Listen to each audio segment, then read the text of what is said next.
The producer's curse is simple. We can't judge our own music. Every musician, producer, and DJ knows the feeling. You finish a track or a DJ mix, bounce it out and think, yeah, this is good. Maybe even great. I've been there too, riding that post-creation high. But the truth is, we are the worst judges of our own work. Not because we're arrogant, and not because we think we're geniuses, but because we're too close to the process. When you're making a track or building a mix, you hear the idea you meant to express, the emotion you were chasing, the version that lived in your head, and the hours you spent shaping it. So even if the transitions are rough, the mix is muddy, or the hook is weak, you forgive it because you understand the intent behind every choice. Listeners don't hear your intention, they hear the final product. That's the curse. Every creator has two versions of their work.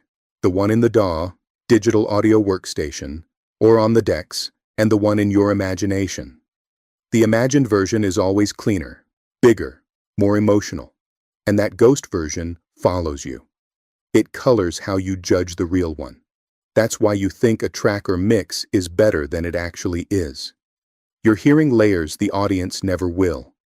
Time helps, but it doesn't cure it. This is why I never release a track or upload a mix the moment I finish it. I sit on it. I listen days later, weeks later, sometimes months later. Fresh ears help. Distance helps. Honesty helps. But even then, the curse doesn't disappear. Because even after time passes, you still remember why you chose that chord, why you kept that vocal take, why that snare is shaped that way, or why you blended those two tracks together. You're still too close. We judge other people's music differently. When you hear someone else's track or mix, you don't know their intention. You don't know the version they imagined. You don't know the emotional blueprint behind their choices. You judge the mix, the arrangement, the energy, the hook, the transitions, and the execution. You judge the result. But with your own work, you judge the process. That's the curse. You can't eliminate it, but you can work around it. Sit on your tracks and mixes before releasing them.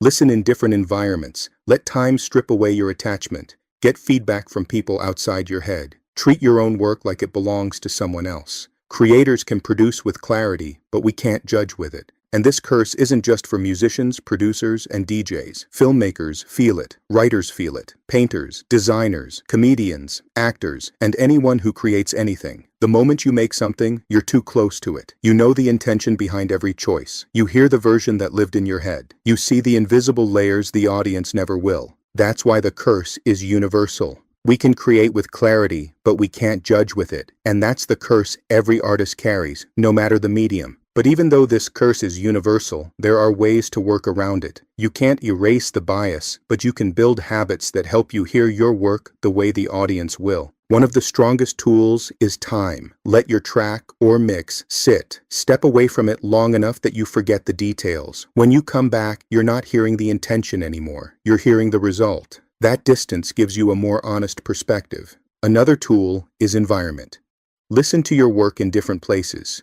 Your studio, your car, your headphones, your living room. Each space exposes different strengths and weaknesses. A track that feels huge in the studio might feel flat in the car. A mix that sounds clean on headphones might feel muddy on speakers. Changing the environment forces your brain to reset its expectations. Feedback is another essential tool, not from people who want to protect your feelings, but from people who will tell you the truth. Someone who isn't inside your head will hear the track the way the audience hears it. They don't know your intention, they only hear what's actually there. That honesty is priceless. You can also try the creator's trick of pretending the work isn't yours. Play it as if someone else made it. Ask yourself the same questions you'd ask about another producer's track or another DJ's mix. Does the energy hold up? Does the arrangement drag? Does the transition feel clean? When you detach your identity from the work, your judgment sharpens.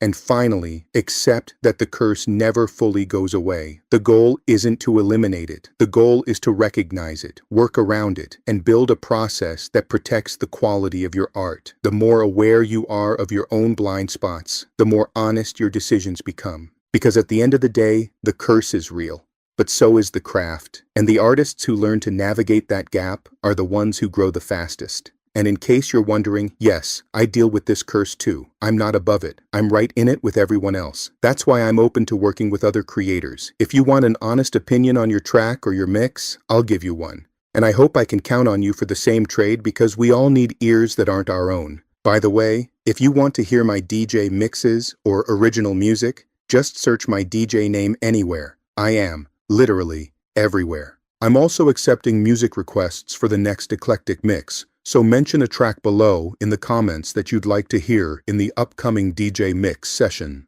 If you want more insights like this, tap like and subscribe. It really helps the channel grow.